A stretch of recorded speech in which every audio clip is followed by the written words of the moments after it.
হিজবুল্লাহের চৌকস যুদ্ধ কৌশলে কুপকাত ইসরায়েলের সকল অত্যাধুনিক অস্ত্র।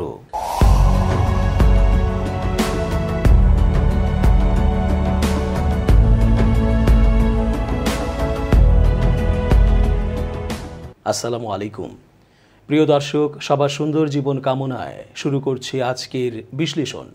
চেঞ্জ টিভির আন্তর্জাতিক চোখ অনুষ্ঠানে আমি এস জে রতন স্বাগত জানাচ্ছি আপনাদের সকলকে। সাথে থাকুন পুরো আলোচনা জুড়ে।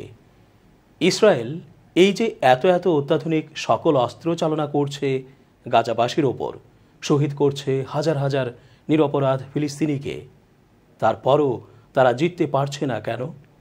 কেন বলতে পারছে না এই অঞ্চলে বা ওই অঞ্চলে একটাও হামাস যোদ্ধা নেই বা পূর্ণ নিয়ন্ত্রণে নিয়ে লকড করে দিয়েছে এলাকা?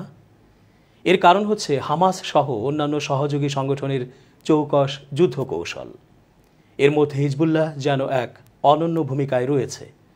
আন্তর্জাতিক বিশ্লেষকরা বলছেন, হিজবুল্লাহর সাথে সর্বাত্মক যুদ্ধে জড়িয়ে পড়া মানে ইসরায়েলের নিজের বুকে অস্ত্র চালিয়ে আত্মহত্যা করা। বার্তা সংস্থা রয়টার্স লিখেছে, লেবাননের হিজবুল্লাহ সম্প্রতি ইসরায়েলের অত্যাধুনিক নজরদারি প্রযুক্তিকে টেক্কা দিয়ে এক্ষেত্রে নিজেদের কর্তৃত্বের প্রমাণ দিয়েছে।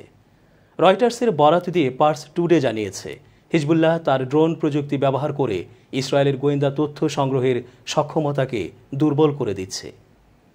তথ্য সংগ্রহের পাশাপাশি গোয়েন্দা ঘাঁটিগুলোকে টার্গেট করতেও ড্রোন ব্যবহার করছে হিজবুল্লাহ।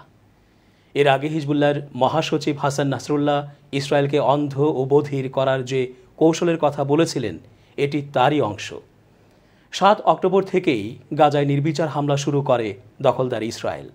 এর পরের দিন 8 অক্টোবর বিশ্ব প্রতিরোধ ফ্রন্টের প্রতিনিধি হিসেবে ইসরায়েলের নির্দিষ্ট কিছু এলাকার সব গুপ্তচর বৃত্তি কেন্দ্র ও পর্যবেক্ষণ টাওয়ার এবং রাডার জ্যামিং ব্যবস্থা লক্ষ্য করে হামলা চালায় হিজবুল্লাহ। সেদিন তারা ইসরায়েলের মিরুন গোয়েন্দা ঘাঁটিতে অন্তত 7 বার আঘাত হানে। এছাড়া তাবরিয়া ও বালাদা রামিশ এলাকার আকাশে 2টি ইসরায়েলি গুপ্তচর বেলুন অকেজো করে দেয়। এর ফলে লেবানন সীমান্তের কোনো তথ্যই সংগ্রহ করতে পারছিল না ইসরায়েল। লেবাননের আকাশ সীমাতেও তাদের নজরদারি তৎপরতা নিষ্ক্রিয় হয়ে পড়েছিল। এই কৌশলে সেদিন দারুণ সাফল্য পায় হিজবুল্লাহ। খুব সহজেই ইসরায়েলের ভেতরে গোয়েন্দা বিমান ও আত্মঘাতী ড্রোন পাঠিয়ে অভিযান পরিচালনা করতে সক্ষম হয়। আগাম পদক্ষেপের কারণে ইসরায়েলের উত্তর ফ্রন্টে হিজবুল্লাহর বিমান ও ড্রোন প্রবেশ করার পরও তাদের সতর্কতামূলক ব্যবস্থাগুলো সক্রিয় হয়নি এবং কোনো সাইরেন বেজে ওঠেনি, কারণ হিজবুল্লাহ এর আগেই এসব ব্যবস্থাকে অকেজো করে দিয়েছিল। দখলদার ইসরায়েলের গুপ্তচর বৃত্তির কেন্দ্রগুলোকে অকেজো করে দেওয়ার কারণে এখনও হিজবুল্লাহর ড্রোনগুলো খুব সহজেই পর্যবেক্ষণ কাজ চালিয়ে যেতে পারছে। হিজবুল্লাহ ইসরায়েলের মোকাবিলায় নিজের শ্রেষ্ঠত্ব বজায় রাখতে মোবাইল ফোন ব্যবহার করা থেকে বিরত রয়েছে, যাতে শত্রুরা এই বাহিনীর সদস্যদের অবস্থান ট্র্যাক করতে না পারে। হিজবুল্লাহর সেনারা যোগাযোগের জন্য পুরনো প্রযুক্তি যেমন পেজার ও বার্তাবাহক ব্যবহার করছে, ব্যক্তির মাধ্যমে বার্তা আদান প্রদান করছে। রয়টার্সের প্রতিবেদনটি এমন সময় প্রকাশিত হলো যখন লেবাননের হিজবুল্লাহর হুদহুদ ড্রোনের মাধ্যমে রেকর্ডকৃত ভিডিও সবার মধ্যে আলোড়ন সৃষ্টি করেছে। লেবাননের ইসলামী প্রতিরোধ আন্দোলন হিজবুল্লাহ সম্প্রতি একটি ভিডিও প্রচার করে। ওই ভিডিওতে দেখানো হয়েছে ইসরায়েলের আকাশে হিজবুল্লাহর হুদহুদ নামক একটি ড্রোন নির্বিঘ্নে উড়ছে। এই দৃশ্য দেখে ইহুদিবাদীরা ব্যাপকভাবে হতবাক এবং আতঙ্কগ্রস্ত হয়ে পড়েছে। ইসরায়েলের সামরিক হুমকির জবাবে লেবাননের হিজবুল্লাহ উত্তর ইসরায়েলে ওই হুদহুদ ড্রোন পাঠিয়ে হাইফা বন্দরের গুরুত্বপূর্ণ সামরিক অবস্থানের ছবি তুলেছে। পার্স টুডে আরও জানিয়েছে, ইহুদিবাদী মিডিয়াগুলো হুদহুদ ড্রোন সম্পর্কে প্রচারিত ভিডিওকে অত্যন্ত বিপজ্জনক বলে মন্তব্য করেছে। ইসরায়েলি বিশ্লেষক ইওসি মেলম্যান বলেছেন, হিজবুল্লাহর কৌশলগত পরিকল্পনাকারীরা 18 বছরে অর্থাৎ 2006 সালের যুদ্ধের পর থেকে আমাদের ভূখণ্ডের তথ্য সংগ্রহ করতে সক্ষম হয়েছে, যা তাদের একটি বিস্ময়কর অর্জন। ইসরায়েলি গণমাধ্যম জানিয়েছে, হিজবুল্লাহের আরও ক্ষমতা রয়েছে এবং তারা ড্রোনের বেশ কয়েকটি স্কোয়াড্রন ওড়াতে সক্ষম। যুদ্ধ বাঁধলে তারা তাই করবে। লেবাননের ইসলামী প্রতিরোধ আন্দোলন হিজবুল্লাহের মহাসচিব সৈয়দ হাসান নাসরুল্লাহ বলেছেন, ইসরায়েলের বিরুদ্ধে যুদ্ধ করার ক্ষেত্রে ভয় কী জিনিস তা জানে না হিজবুল্লাহ যোদ্ধারা। তিনি আরও বলেছেন, ইসরায়েলের সাথে সম্ভাব্য যুদ্ধ নিয়ে হিজবুল্লাহ নির্ভীক অবস্থানে রয়েছে। দখলদার ইসরায়েল লেবাননের বিরুদ্ধে যদি আগ্রাসন শুরু করে তাহলে হিজবুল্লাহ যোদ্ধারা কঠোর জবাব দেবে বলেও তিনি অঙ্গীকার ব্যক্ত করেন। তিনি বলেন, ইসরায়েলের ৩০ কিলোমিটার অভ্যন্তরে ঢুকে হিজবুল্লাহ যোদ্ধারা দখলদারদের বিভিন্ন স্পর্শকাতর ও গুরুত্বপূর্ণ লক্ষ্যবস্তুতে অভিযান চালিয়েছে। এর বিপরীতে শত্রুদের অভিযান খুবই সীমিত পর্যায়ে রয়েছে। ফলে ইসরায়েলের সাথে যুদ্ধের ব্যাপারে হিজবুল্লাহর ভেতরে কোনো ভয় ভীতি নেই। হিজবুল্লাহর শীর্ষ পর্যায়ের কমান্ডার শহীদ মোহাম্মদ নিয়ামেহ নাসেরের স্মরণসভায় গত বুধবার হাসান নাসরুল্লাহ এসব কথা বলেন। ইসরায়েলের যুদ্ধমন্ত্রী ইয়োভ গ্যালান্টের যুদ্ধ হুমকি সম্পর্কে হাসান নাসরুল্লাহ বলেন, আমরা তার বক্তব্য শুনেছি। আমরা তাদেরকে বলবো, শত্রুরা যদি দক্ষিণ লেবাননে হামলা চালায় তাহলে আমরা আমাদের মাতৃভূমিকে রক্ষা করব এবং শত্রুর আগ্রাসন বরদাস্ত করব না। এ সময় তিনি উত্তর ইসরায়েলে দখলদার সেনাদের বিরুদ্ধে হিজবুল্লাহর নিয়মিত অভিযানের কথা উল্লেখ করেন। তিনি বলেন, প্রায় প্রতিদিন হিজবুল্লাহ যোদ্ধারা দখলদারদের বিরুদ্ধে হামলা চালিয়ে তাদের গাজা অভিযানে বিঘ্ন সৃষ্টি করতে সক্ষম হয়েছে। হিজবুল্লাহর ভূমিকার কারণে ইসরায়েলি সেনারা গাজা উপত্যকায় পূর্ণ মনোনিবেশ দিতে পারেনি এবং উত্তর ইসরায়েলে সেনা মোতায়েন জোরদার করতে বাধ্য হয়েছে।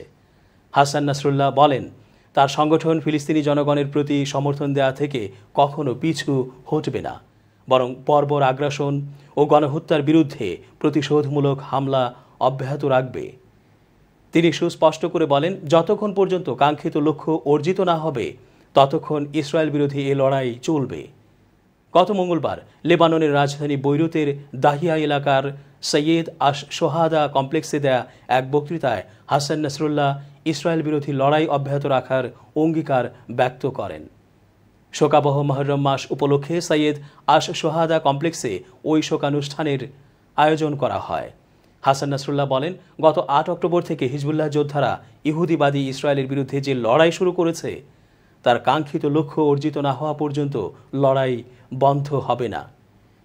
হিজবুল্লাহ কখনো ফিলিস্তিনপন্থী অবস্থান থেকে সরেও আসবে না। এক্ষেত্রে লেবাননের বিরুদ্ধে সর্বাত্মক যুদ্ধ চাপিয়ে দেওয়ার যে হুমকি দেওয়া হচ্ছে তাকেও বিবেচনায় নেবে না হিজবুল্লাহ। শোকানুষ্ঠানে হাসান নাসরুল্লাহ বলেন, অন্যের বিরুদ্ধে কথা বলা এবং নিপীড়ন প্রতিরোধ করা মুসলমানদের কর্তব্য। তিনি ইসরায়েলি সামরিক বাহিনীর দুষ্ট প্রকৃতির প্রতি দৃষ্টি আকর্ষণ করে বলেন, কয়েক সপ্তাহ ধরে গাজা উপত্যকায় মানবিক সহায়তা প্রবেশ করেনি, যা গাজাকে গুরুতর চিকিৎসা ও মানবিক পরিস্থিতির দিকে নিয়ে গেছে। হিজবুল্লাহ মহাসচিব সিরিয়া ও ইরানের রাজনৈতিক সমর্থনের পাশাপাশি লেবানন, ইয়েমেন এবং ইরাকের প্রতিরোধ ফ্রন্টের দিকে ইঙ্গিত করে বলেন, ফিলিস্তিন ইস্যুতে অন্যান্য আরব ও মুসলিম দেশ নিষ্ক্রিয় রয়েছে, যা অত্যন্ত দুঃখজনক। ইরানের নির্বাচিত প্রেসিডেন্ট মাসুদ পেজেশকিয়ান বলেছেন, তার সরকারের শাসনামলে মধ্যপ্রাচ্যের প্রতিরোধ ফ্রন্টের প্রতি ইরানের সমর্থন অব্যাহত থাকবে। গত শুক্রবারের প্রেসিডেন্ট নির্বাচনে তিনি বিজয়ী হওয়ার পর লেবাননের হিজবুল্লাহ নেতা সৈয়দ হাসান নাসরুল্লাহ তাকে অভিনন্দন জানিয়ে যে বার্তা দিয়েছিলেন তার জবাবে পেজেশকিয়ান এ প্রতিশ্রুতি ব্যক্ত করেন। তিনি বলেন, প্রতিরোধ আন্দোলনগুলো অবৈধ ইহুদিবাদী ইসরায়েল সরকারকে তার অপরাধী পরিকল্পনাগুলো বাস্তবায়ন করতে দেবে না। ইরানের নির্বাচিত প্রেসিডেন্ট বলেন, অবৈধ ইহুদিবাদী সরকারের বিরুদ্ধে লড়াইরত আঞ্চলিক প্রতিরোধ ফ্রন্টকে ইসলামী প্রজাতন্ত্র ইরান সবসময় পৃষ্ঠপোষকতা দিয়ে এসেছে। তিনি বলেন, আর এই সমর্থনের বিষয়টি নিহিত রয়েছে ইসলামী প্রজাতন্ত্র ইরানের মৌলিক নীতিমালায়, ইমাম খোমেনির রহমাতুল্লাহি আলাইহি তার উপদেশে এবং সর্বোচ্চ নেতা আয়াতুল্লাহ সৈয়দ আলী খোমেনেইর দিক নির্দেশনায়। পেজেশকিয়ান বলেন, আমি আত্মবিশ্বাসী যে পশ্চিম এশিয়ার প্রতিরোধ আন্দোলনগুলো এই অবৈধ সরকারকে ফিলিস্তিনের নিপীড়িত জনগণ ও এই অঞ্চলের অন্যান্য জাতির বিরুদ্ধে যুদ্ধংদেহী ও অপরাধমূলক নীতি অব্যাহত রাখতে দেবে না।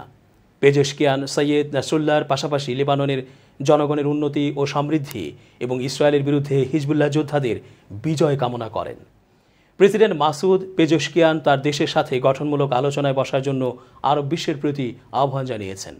তিনি বলেছেন, আঞ্চলিক উন্নয়ন, স্থিতিশীলতা ও নিরাপত্তার জন্য এই ধরনের সংলাপ অপরিহার্য। গেল বুধবার প্রকাশিত এক নিবন্ধে মাসুদ পেজেশকিয়ান এ কথা বলেছেন।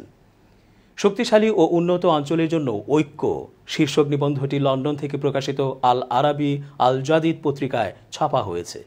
এতে তিনি বলেন, আমি আমার ভাই ও বোন এবং প্রতিবেশী দেশগুলোর সামনে কথা বলতে চাই, যাতে আমরা একটি সংলাপের পথে আসতে পারি, যার মাধ্যমে আঞ্চলিক দেশ ও সরকারগুলোর মধ্যে সহযোগিতা এবং ঐক্য জোরদার করা যায়।